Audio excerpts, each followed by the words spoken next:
जराये के हवाले से खबर मिल रही है, शिवपाल यादव को राज्यसभा भेज सकती है भारतीय जनता पार्टी और उनके बेटे आदित्य को आजमगढ़ से लोकसभा का चुनाव लड़ा सकती है बीजेपी। इस वक्त की ये सबसे बड़ी खबर और अहम खबर मिल रही है, लेकिन यह खबर है जराये के हवाले से, जहां पर शिवपाल यादव को राज्यसभा भेज सकती है बीजेपी। और खबर यह भी आ रही है कि बेटे आदित्य को आजमगढ़ से लोकसभा का चुनाव भी लड़ा सकती है भारतीय जनता पार्टी। तो उत्तर प्रदेश की सियासत में इस वक्त एक नई सियासी सरगर्मी देखने को मिल रही है। जी मीडिया रिपोर्टर अहमर हुसैन हमारे साथ इस खबर पर मजीद जानकारी के साथ फोन लाइन पर मौजूद है। अहमर, चाचा और भतीजे के बीच की जो खाई है एक बार फिर से क्या बढ़ने लगी है और जिसका पूरा फायदा बीजेपी उठा सकती है? बिल्कुल शाहबाज, देखिए जब से जो विधायक दल की बैठक हुई थी खासतौर से समाजवादी पार्टी में, तो लगातार उस वक्त से चाचा शिवपाल जो हैं वो समाजवादी पार्टी के जो नेता हैं अखिलेश यादव, उनसे कहीं ना कहीं नाराज नजर आ रहे हैं, क्योंकि उनका मानना था कि जो विधायक दल की बैठक थी उनको भी बुलाया जाना था, लेकिन उनको नहीं बुलाया गया। हालांकि समाजवादी पार्टी का तर्क ये था कि इसमें जो सहयोगी पार्टियां हैं हमारी, उनकी बैठक बाद में होगी तब बुलाया जाएगा। तो उसी की जो खाई है वो अब दिन ब दिन बढ़ती जा रही है। अभी कल आपने देखा भी था कि मुलायम सिंह शिवपाल यादव ने मुख्यमंत्री योगी आदित्यनाथ के घर पर जाकर मुलाकात की थी। हालांकि आज उन्होंने उसको शिष्टाचार भेंट के तौर पर बताया है, लेकिन कहीं ना कहीं एक अंदाजा जरूर लगाया जा रहा है कि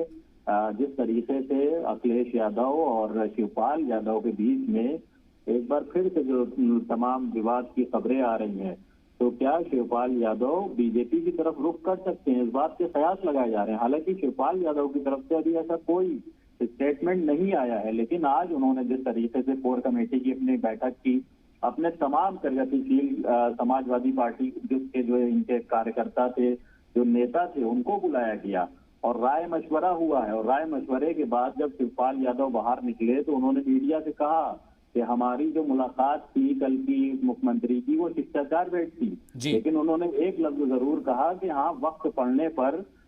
जरूर मीडिया को बुलाया जाएगा और अगर कुछ जानकारी होगी तो मीडिया से जरूर शेयर की जाएगी। यानी कि कुछ बात है ऐसी शिवपाल यादव के दिल में या जहन में जो वो शेयर करेंगे, लेकिन उसमें हो सकता है बिल्कुल वक्त आने पर हो सकता है पत्ते खुल जाए अहमद। लेकिन एक चीज मैं आपसे समझना चाहूंगा, ये कहा जा रहा है कि उनके बेटे आदित्य को आजमगढ़ से लोकसभा का चुनाव लड़ा सकती है बीजेपी, और खबर ये भी मिल रही है जराये के हवाले से कि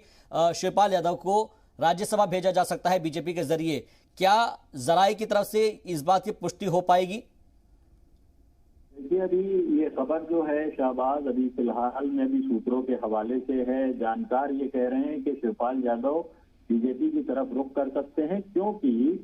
2022 का जब इलेक्शन हो रहा था तो तमाम जो सहयोगी दल थे, खासतौर से आरएलडी थी, प्रगतिशील समाजवादी पार्टी थी, ओम प्रकाश राजभर का दल था, तो ये कहीं ना कहीं अखिलेश यादव की पार्टी समाजवादी पार्टी को सपोर्ट इन्होंने किया था बड़ा। लेकिन जब टिकट का बंटवारा हुआ था शाहबाज, तो मात्र एक टिकट